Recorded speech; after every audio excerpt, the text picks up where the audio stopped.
Hello all. Back again today. Tuesday the 6th of September 2016.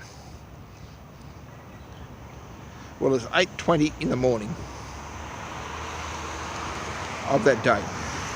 I heard on television this morning something very, very serious. It's been going through the news at the moment, a lot of child pedophilia in the Catholic Church. Well, I don't blame the modern day Catholics for that. That is the older Catholics, and that is a few pedophile priests which got into the church. They are now being put out, and they are now being put to justice. That's exactly as it should be.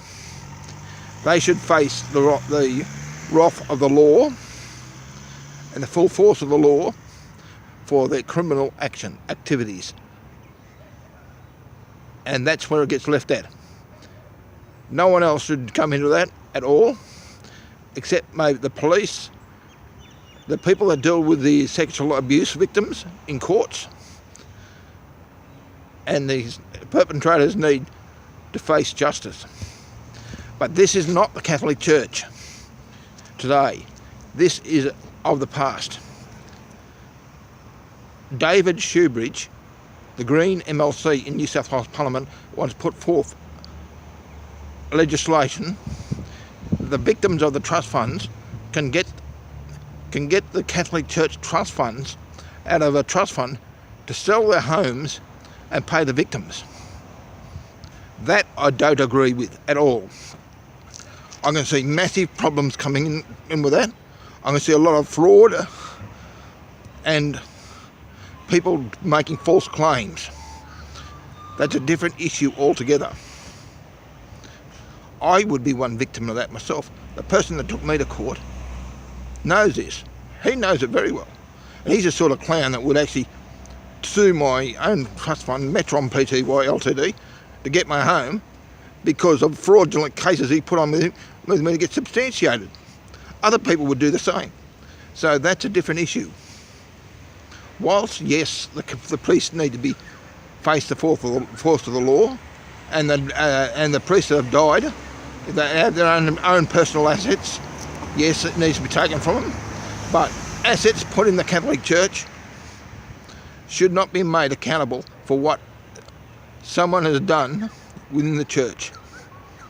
This is an ugly, ugly, ugly amendment to the trust fund legislation. I ask for all people to vote against David Shoebridge, against these laws, and stop this rubbish. Because it's being abused, it can be abused, and it will be abused. What I hear on TV, the television think it's great. I know for a fact it's not. As I said before, I would be one victim because people took me to court on false accusations to get cases substantiated based on lies that I vilified homosexuals.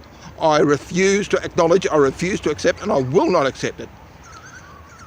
And if this was in the case, I would be in a lot of deep, dire trouble. Personally myself.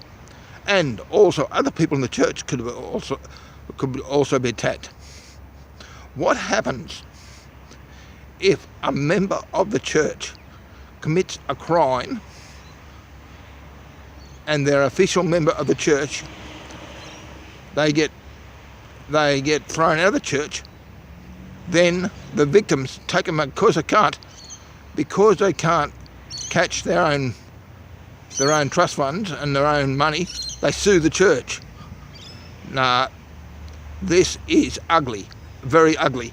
And I ask all Christians that see this online, go to people like Fred Noel, go to people like the Christian Democrat, the Australian Christian Lobby, get advice.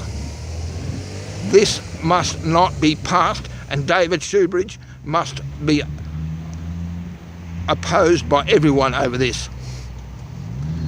There's two stories to this. I believe the pedophile victims need to find their mark, and their mark needs to be prison. And left to the justice of the laws and the court systems. I feel for the victims, yes.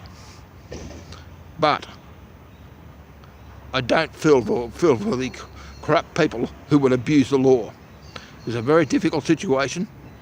I know of the situation. I know of it all quite well. And I'm afraid I could be one victim myself because of the bloody mongrel that took me to court. So,